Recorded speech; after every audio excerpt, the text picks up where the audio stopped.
what's inside there. Yeah? Okay, I'll find it in a bit. It's oligo something. Can you see the worm? Can you see it? I saw the creature. Oh, that's there. We'll find it because it's quite a lot. I mean, that might even be on your chart there of identification, some of the worms. True worms. Ooh. Have you got them? Yeah, there we are. That's what we wanted. I think it's that one. I think it's that one what we've got. Oh, okay. But we can't, sorry. I can't see it. Can't you see it? This Let me one. have a look. Let me get it in view for you. Okay. Hold on. It's all curled. If you got him to decurl, it's either the, isn't it? I think it's that one. Has it got little spiracles or little parts sticking out? And then there's that one, what's smooth, isn't it? Yeah. Can you see how smooth that is? Yeah. Whereas this one, it's got like little legs, hasn't it? Yeah. Does it have legs? Does it have legs? Did you see, or is it smooth? So if you have a look at that book there, We thought it might be that one or that one. that one's quite smooth, isn't Actually, it? I think that one. It looks like that, doesn't That it? with the dark bit. 56. The dark bit. 56. Which is 56 is lumbriculus variegatus. What are those little jobs? So you've got the freshwater shrimp there, gammers. That comes under the name of crustacean. So you get crustaceans, you get all kinds of little microscopic crustacean. They all belong to the same family. Here we have, let's have a look. That's again, it's freshwater shrimp. But there's another one of those worms. Can you see that? It coils itself around. Yeah, it curls itself around. Is it just one And it looks animal? smooth, isn't it? Is it just one animal then? Yeah, that's just one animal. So, yeah. Sausage. Like a sausage thing. That looks like freshwater shrimp again. That one. Oh yeah, there's another bloodworm. It looks like a bloodworm. You know, so they'll come in all different colours, although they can be red, full of blood, they can come in all different yellows and greens and do they things like suck the that. blood? No, it's just that they have blood in them, and I think it's the affinity to oxygen with having the blood. They can survive in low oxygen levels, you know, in the water. So they can survive where, you know, some of the other creatures like your mayflies and stoneflies can't. So they hatch into a midge, which is a non-biting midge. The biting midges are the mosquitoes, you know, and they form like a pupae and they come out. The surface, you know, they live under the surface film as a pupa, and then they pupate and hatch out, and then they come out and bite. And they do everything else, but they don't bite. The chironomids don't bite, you know. Now this is one that we had under the microscope only yesterday. And it is another form of midge larvae.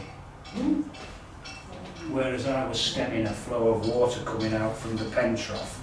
And when I went and took the board away from where it was, there was all these larvae, midge larvae, all stuck to this board. So we got them under the microscope and that's what it was. So it's a type of midge larvae, but which type it is, you can never tell. You can, if you want to spend hours, but I think there's about 20,000 different species.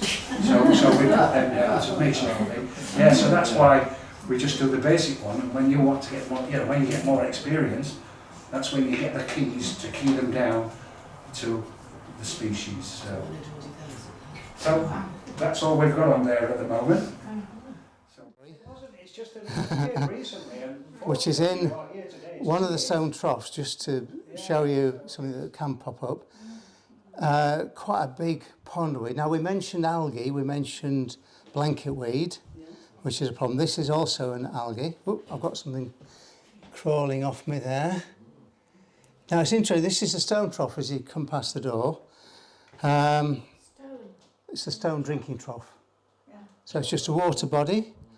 And it's now got this really rather delightful, what we think is a chara, C-H-A-R-A, which is a large alga. So it looks like a higher plant, but it's not a higher plant.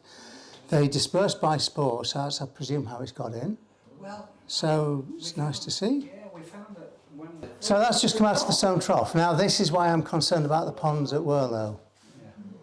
You can see the difference.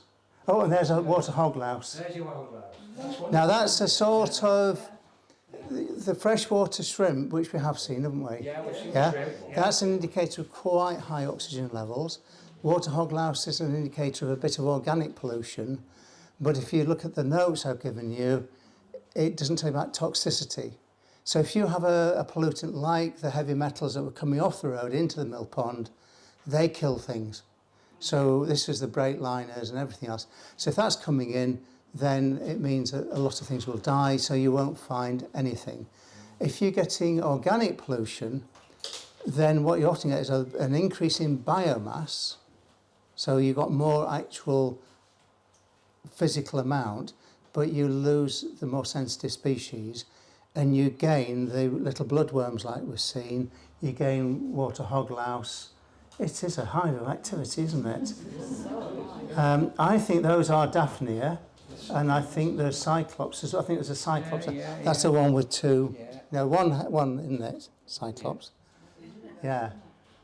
So, organic pollution means you get more activity, but you're dropping your oxygen level, so you lose the more sensitive species, and you get species that can cope with the low oxygen, but do well because of the high amount of nutrients.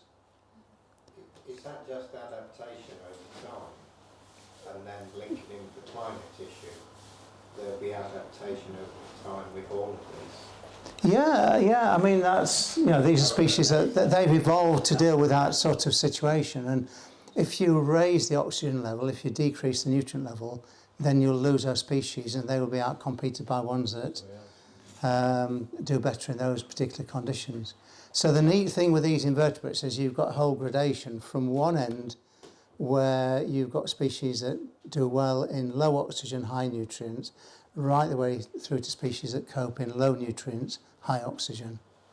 And you see the same with fish. So carp can deal with fairly gunky water, can't they? Trout and salmon and grayling need high levels of oxygen. And it does seem that we've got, there's a three-pronged problem. One is a lack of water, and we think some of that may be linked to drainage of that very limited water catchment. But often, I think it's been, the rough sandhills has been drained, I suspect, which is typically what you would do when you plant somewhere up with conifers. You put drains in, and that's probably taken the water down the slope to the Limb Brook.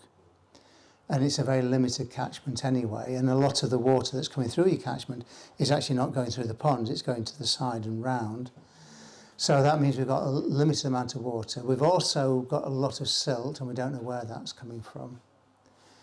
And there's a possibility that there may be something nasty in there, which is where the Patrick Harrison study will come in. But that's, you should be able to dip up. I'll just put my little net in and hoist it out, and that's what a more healthy water body looks like. It's quite high in organic matter, but it's not too low in oxygen because you've got the pondweed, in this case an algal pondweed. So that's photosynthesizing, that's releasing oxygen into the water.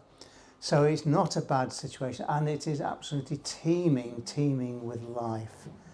So I think that's a little freshwater mite, isn't it, Peter, there? It could be a little round over one. Yeah. It could be Daphnia. It could be a Cladocera. Yeah. I think I know the answer, but I want to ask the question anyway. How did they all get into the pond? The little trough? Into this little trough. Yeah, have they flown in, or has something brought them in, or is it windblown, or is it what? Or does it come with a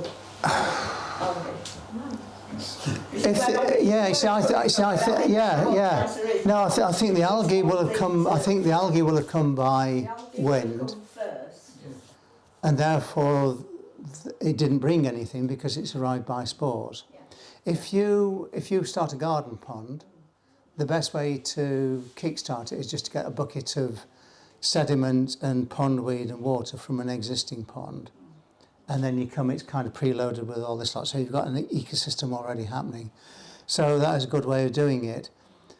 In this case, some may be able to disperse in the atmosphere for some organisms. So, obviously with the little water boatmen and water beetles and things like that, they probably disperse that way. Some of the others may well come on things like birds' feet, as simple as that, I would guess. I don't know what you think.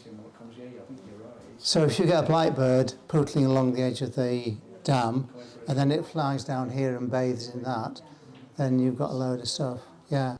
I mean, the big diving beetles, the carnivorous water beetles, which are the ones that take out people's goldfish, they fly considerable. They're big and they fly considerable distances, and they at night will see moonlight, for example, reflect on water, and they just drop down, and they will eat whatever they can get, but they can cover considerable distances. Obviously, some of them are not mobile as such. You can get a perfectly serviceable net like the ones I was using. The ones I've got are not serviceable anymore because they've got holes in the bottom. But, yeah, but big holes. The ones I was using earlier, you know, you can get those for under £10 from a garden centre. You can get the serious kit like Peter's got here, but I mean, some of that is for fish and net. And your net. Yeah, our net's down there. Oh, that's your brush and net. They're quite expensive. Yeah, they're expensive, but you don't need that. It's a bit like when we did the bee and butterfly event.